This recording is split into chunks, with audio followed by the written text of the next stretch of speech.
Good evening. This is Driving with Myles.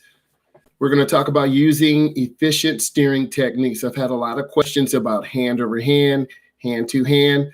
So what I was thinking, why not get a steering wheel? So I have a 68 Camaro. It's a street strip car straight for the racetrack. So I got my steering wheel out. And this is a smaller steering wheel because I have a shaft drive. And I wanted to talk about steering. So let's go ahead and talk about it. So crashes. Statistics have indicated that driving errors and steering techniques are the main causes of crashes. So what does this mean? People don't know how to turn the steering wheel. So we will need to talk about this. We need to have a discussion. I've had incredible number of questions about it. So let's go ahead and get into it. We know steering wheels have changed over the years. This typical steering wheel would be for a smaller vehicle. The steering ratios of high performance vehicles are different than a school bus. A school bus is different than a minivan. A cement truck has a different steering ratio than a Mustang. So I'm using some examples most of you should understand. So demands on modern technology has changed. What does this mean? There's an airbag right here, right? So when you're driving, you're not supposed to put your thumbs in the middle because why? You have an airbag right here that protects you in case of a frontal crash. Now, there are multiple ways of steering the wheel, okay? So let's talk about this. There are basically three methods. There's the hand over hand, and this is used for parking maneuvers, parallel parking, angle parking, stall parking, U-turns, okay? There is when you're backing, you put your your right hand on the seat, and you put your left hand to the top of the wheel, and you're backing your car in. So you can see, you have to look out your back window. A lot of beginning drivers look inside the front mirror, and then you can't see, okay? And then the other one is the hand to hand, okay? So each of them have a place in driving. The question is, which one is the safest? Which one is the most effective? Okay, and that's what we're going to discuss today. So you want to grip your steering wheel in a relaxed motion, right?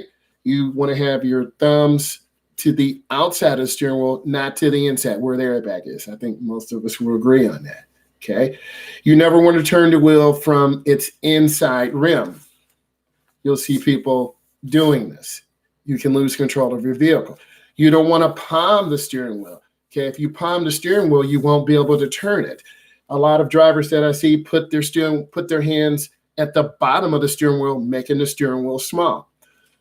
This is about 9-3. This is about 10-2. Now remember, this is not to scale. This is a Grant high performance steering wheel. This is from my 68 Camaro that has been heavily modified. It may appear to be a street legal car, but this is straight for 8th mile, quarter mile times. More on that and then GoPro and everything else later. But I wanted to use this to demonstrate. So you want to have a comfortable grip on the steering wheel. You don't want to squeeze it. Example, if I'm driving my drag car down a controlled environment, quarter mile, if I grip the wheel too hard, my elbows will flex, my forearms will flex, and I'll drift off the road. A lot of beginning drivers tend to do that. They're gripping the wheel so hard, the car veers to the right, the car veers to the left. So I try to tell my students, relax the grip. Don't squeeze the wheel so hard. Okay, let's continue. So hand to hand. This method is that you have your hands between 7 and 8 or 4 and 5. Okay, and the hand to hand is for, say, driving on a curve. You gently turn the wheel. You don't want to overturn it. Now, what beginning drivers do, they tend to overturn. And if you overturn, you're going to make that turn short, and you're going to go over the curb. If you turn too late or turn wide, which I've had my students do, they turn in the wrong lane. Also, remember some of the comments, you want to turn into the nearest lane. If you're making a right turn, the nearest lane to the curb. You turn hand over hand into the turn and hand over hand out. It's really hard to do hand over hand, and I'm not saying you can't do that, but what is the most efficient way to turn the wheel? And we know airbags are here. And on a frontal crash, you should never drive with your thumbs, okay, your thumbs on the inside.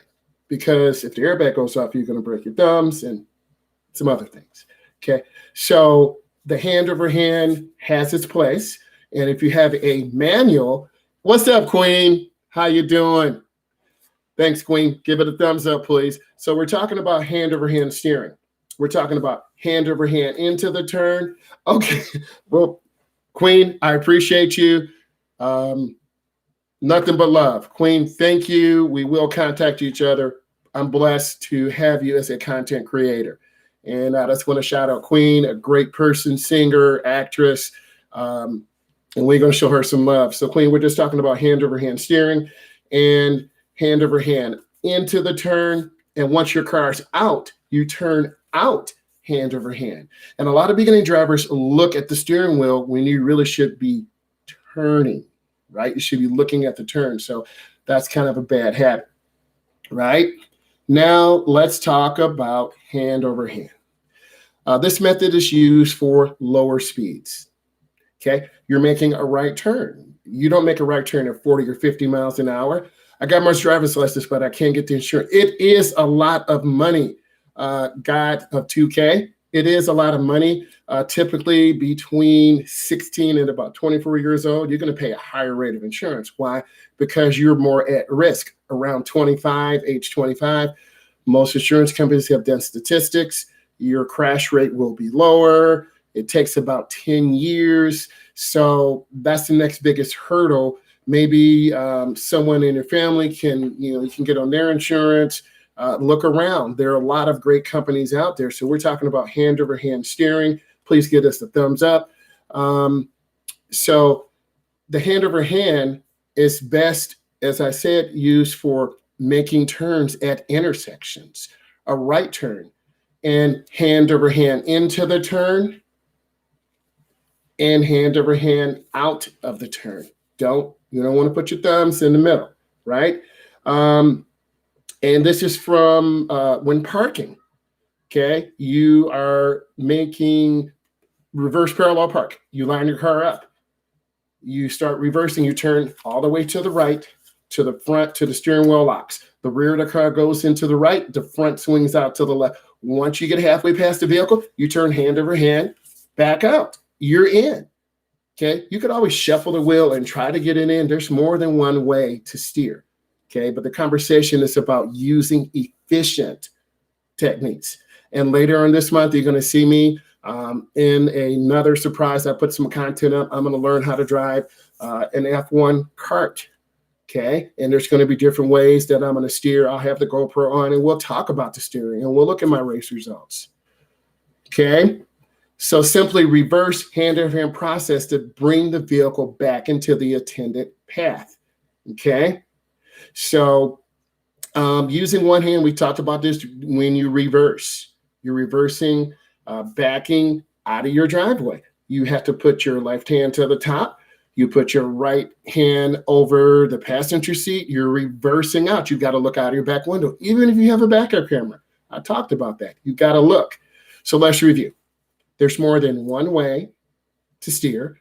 There are three methods. There's the hand over hand. There's the hand to hand. And then, of course, when you're reversing, you put your left hand to the top. You put your right arm over the passenger seat, and you're looking out the back window. I hope this was helpful. There's more than one method. And I will be joining you very soon in the next few minutes for the next series. Thank you. Give this a thumbs up if you felt it brought you value. And I'm trying to hit 2,000 subscribers, so I need a few more people to subscribe. Thank you.